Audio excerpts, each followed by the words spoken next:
ಈ mysterious Netrani island ಅಲ್ಲಿ ಏನಿದೆ, ಇದು ಹೇಗೆ ಸೃಷ್ಟಿಯಾಯಿತು? ಒಂದು ಸಲ ಸಮುದ್ರದ ಉಸಿರಿನ ಧ್ವನಿ ಕೇಳೋಣ ಬನ್ನಿ. ಹಿಂದಿನ ಬಾರಿ ನಾನು ಸ್ಕೂಬಾ ಡೈವಿಂಗ್ಗೆ ಬಂದಾಗ ನೇತ್ರಾಣಿ ಹತ್ತಿರ ಬಂದು ನಿಂತಾಗ ಕಣ್ಣು ಮುಂದೆ ಕಾಣಿಸಿದ ಗುಹೆಗಳು, ಅಲ್ಲಿ ಇರುವ ಗಿಡ ಮರಗಳು, ಇವೆಲ್ಲ ನೋಡಿ ನನ್ನ ಮನಸ್ಸಿಗೆ ಒಂದು ಭಾವ ಬಂದು ನಿಂತಿತು. ಇಲ್ಲಿ ಏನೋ ಇದೆ, ಅದನ್ನ ತಿಳ್ಕೋಬೇಕು.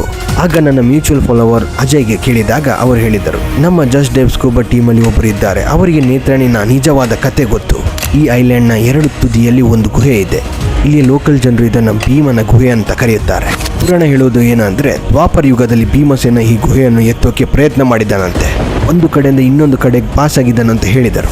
ಈ ಗುಹೆನ ರಾಮಾಯಣದಲ್ಲೂ ಕೂಡ ನೋಡಬಹುದು. ವಿಭೀಷಣ ಪುರಾಣ ಪ್ರಕಾರ ಲಕ್ಷ್ಮಣನನ್ನು ಕಾಪಾಡಲು ಸಂಜೀವನಿ ತರಲು ಶ್ರೀ ಆಂಜನೇಯ ಹೋದಾಗ ಇಲ್ಲಿ ಸ್ವಲ್ಪ ಕಾಲ ರೆಸ್ಟ್ ಮಾಡಿದ್ರು ಅಂತೆ.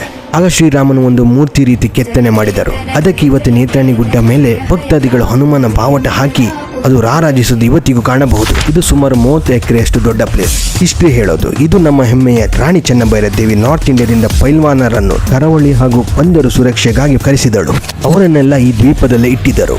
ಆಗ ಇವರು ಇಲ್ಲಿ ಜಟಗೇಶ್ವರ ದೇವರು ಹಾಗೂ ನೇತ್ರ ಹೈಗುಳಿನ ಸ್ಥಾಪನೆ ಮಾಡಿದರು ಅಂತ ಹೇಳುತ್ತಾರೆ.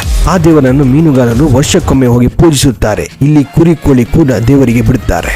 ಮತ್ತೆ ಇಲ್ಲಿ ಕ್ರಿಶ್ಚಿಯನ್ ಮುಸ್ಲಿಂ ಅವರ ದೇವರು ಕೂಡ ಇದೆ ಅಂತೆ. ಇಂಡಿಯನ್ ನೇವಿ ಅವರು ಇಲ್ಲಿ ಬಾಂಬ್ ಪ್ರಾಕ್ಟೀಸ್ ಮಾಡ್ತಾರೆ. ಇಲ್ಲಿ ಹೋಗ್ಬೇಕಂದ್ರೆ ನೇವಿ ಪರ್ಮಿಷನ್ ಬೇಕು. ಲಕ್ಷದ್ವೀಪ್ ಬಿಟ್ಟರೆ ಮತ್ತೆಲ್ಲೂ ಕಾಣಸಿಗದ ಮೀನುಗಳು ಹಾಗೂ ನೀರು ಜೀವಿಗಳು ಇಲ್ಲಿ ನೋಡಬಹುದು. ನನಗೆ ಇದೆಲ್ಲ ತಿಳಿದು ಬಂದಿದ್ದು ಜಸ್ಟ್ ಡೈವ್ ಟೀಮ್ ಅವರಿಂದ. ನೀವೆಲ್ಲ ಒಮ್ಮೆ ಈ ದ್ವೀಪಕ್ಕೆ ಹೋಗಿ ನೋಡಿ. ಇದು ನಿಮ್ಮ ಶುಭೋದ್.